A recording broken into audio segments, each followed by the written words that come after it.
आपके सामने खड़ा है तो फिर डुप्लीकेट को वोट देने से क्या फायदा।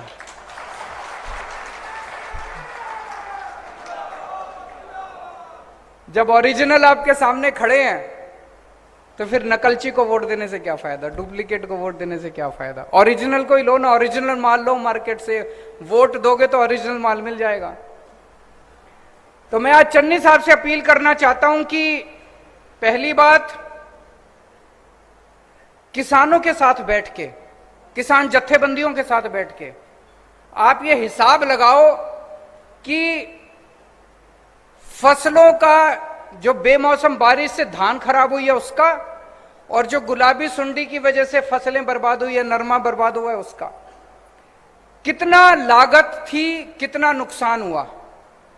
जितनी लागत थी कम से कम उतना तो भरपाई करो। ये 8,000 रुपए कहां से आ गया? 8,000 रुपए से तो किसी ने अभी बोला कि 40,000 रुपए दिए 5 एकड़ के, वो भी 37,000 काट कुट के दिए। 37,000 में हमारा क्या होगा?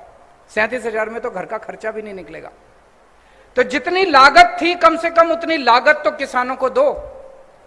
दिल्ली में हम दे रहे हैं। दिल्ली में 2015 में मेरी सरकार बनी, फरवरी के महीने में।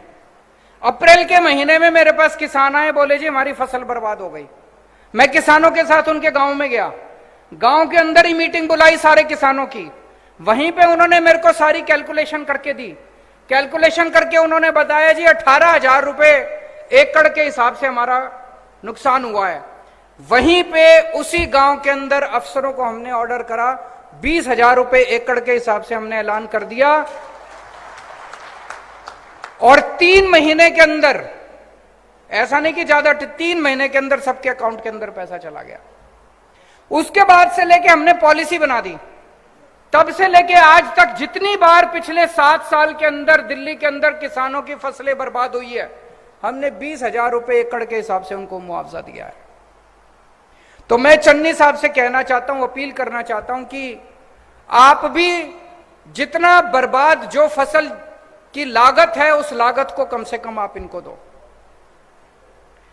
और मैं पंजाब के किसानों को कहना चाहता हूं कि अगर चन्नी साहब आपको आपकी लागत नहीं देते, मेरी आपसे हाथ जोड़ के विनती है, खुदकुशी मत करो, खुदकुशी मत करो। बड़ी तकलीफ होती है, हमें भी तकलीफ होती है, हमें अपना बेटा मान लो, छोटा भाई मान लो अपना। खुदकुशी मत करो। मैं समझता हूं, मेरे को किसान बताते हैं अगर हम फसल ना लगाएं, बोले तब भी चल जाता है, लेकिन अगर पैसा खर्च करके, खाद खरीद के, बीज खरीद के अगर हम फसल लगाएं, पैसा उठा के फसल लगाएं और फसल बर्बाद हो जाए, बोला फिर तो हम कहीं के नहीं बचते, हमको पैसा वापस करना पड़ता है, पैसा वापस करने को होता नहीं है, तो हम कहीं के नहीं बचते, इसलिए आत्महत्या करने को मजबूर हो जाता है किसान। मैं आप सबसे अपील करना चाहता हूं, सारे पंजाब के किसानों से अपील करना चाहता हूं, आत्महत्या मत करना। मार्च में सरकार बनेगी, अगर चन्नी साहब ने पूरा मुआवजा नहीं दिया, 30 अप्रैल तारीख नोट कर लो, 30 अप्रैल तक आपके अकाउंट के अंदर आपका पूरा मुआवजा चला जाएगा।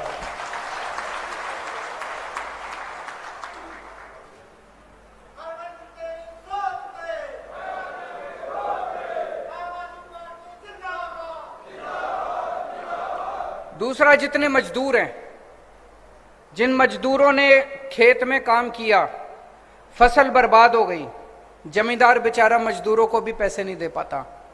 मैं उन मजदूरों को भी कहना चाहता हूं कि आप भी चिंता मत करो, आपको भी उचित मुआवजा। कितना मुआवजा देंगे?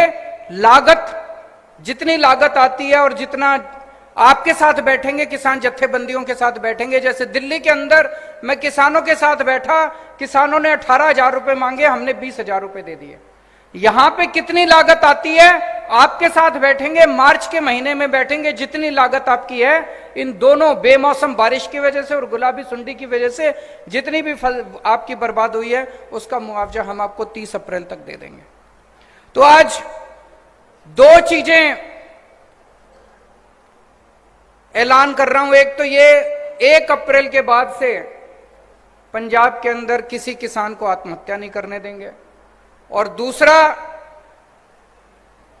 जितना आपकी लागत आती है, अगर कभी भी भविष्य के अंदर फसल बर्बाद होती है आम आदमी पार्टी की सरकार बनने के बाद अगर कभी भी फसल बर्बाद होती है, जो लागत है उस लागत के हिसाब से आपको उचित मुआवजा दिया जाएगा। और तीसरी चीज, अभी अगर चन्नी साहब आप लोगों को उचित मुआवजा नहीं देते, कृपया हाथ जोड़ के अपील है, आप कोई गलत कदम मत उठा लेना। 30 अप्रैल तक आपके अकाउंट के अंदर हम मुआवजा आपके अकाउंट के अंदर डलवा देंगे। अभी आप सब लोगों के मैं सुझाव सुन रहा था, बहुत अच्छे आप लोगों के सुझाव थे, मैंने नोट कर लिए। एक आया कि नकली दूध बिक रहा है बहुत ज्यादा, अगर नकली दूध बंद कर दिया जाए तो बहुत सारे किसान हैं जो डेयरी के जरिए उनकी इनकम भी बढ़ेगी और लोगों को असली दूध पीने को मिलेगा। इसको जरूर लागू करेंगे। एक सुझाव आया, पशुओं का बीमा कराना चाहिए, बहुत अच्छा सुझाव है।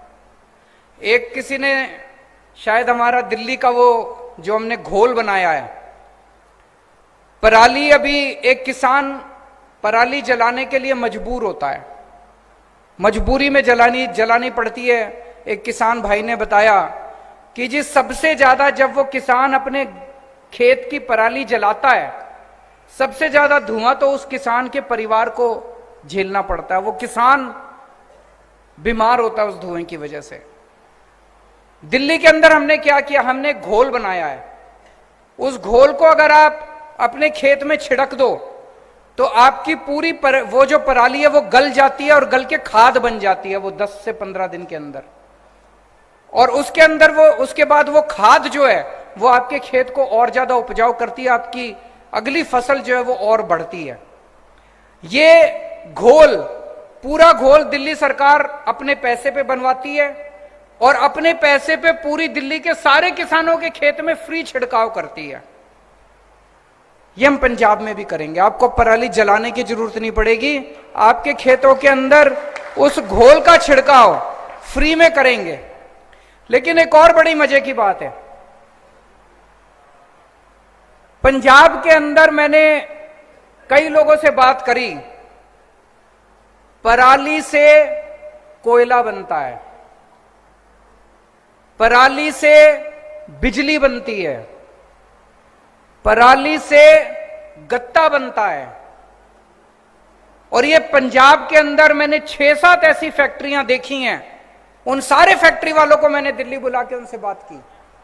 आप सोच के देखो, अगर पूरे पंजाब के अंदर हम इतनी सारी फैक्ट्रियां लगा दें जो पराली को इस्तेमाल करके कोयला बनाने लगे, बिजली बनाने लगे, एक तो किसान को 1000 रुपए एकड़ के हिसाब से पराली के पैसे मिलने लगेंगे, जलाने की जरूरत नहीं पड़ेगी।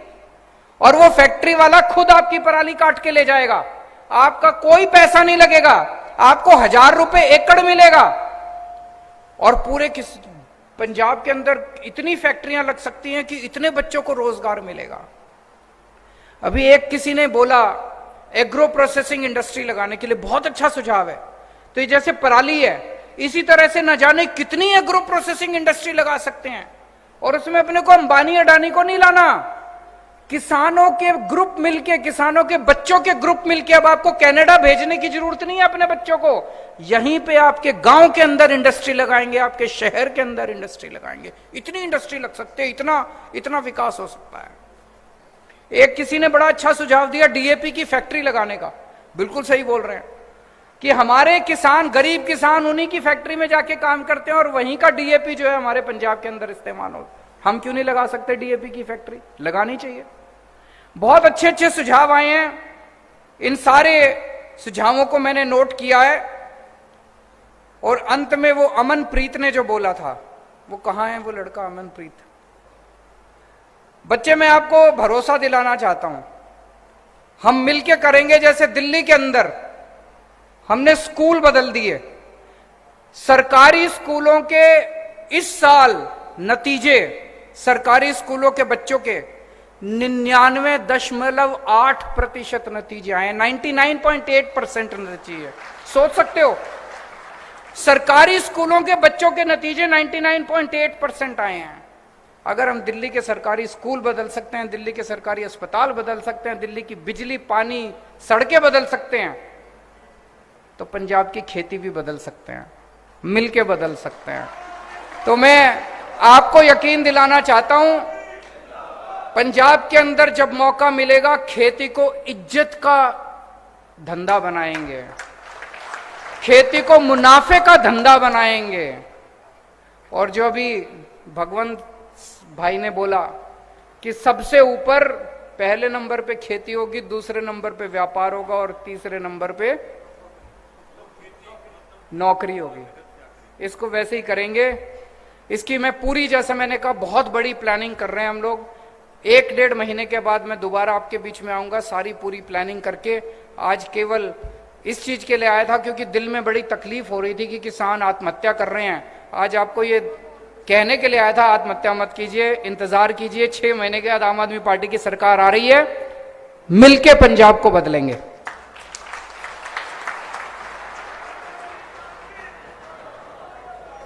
सो थैंक यू सर, जिन्हों ने अज कुल खर्चा जिन्ना होंदा आ ते उन्ना मुआवजा देने की गल की। सो मैं सारे किसान वीरां दा, MLA साहबान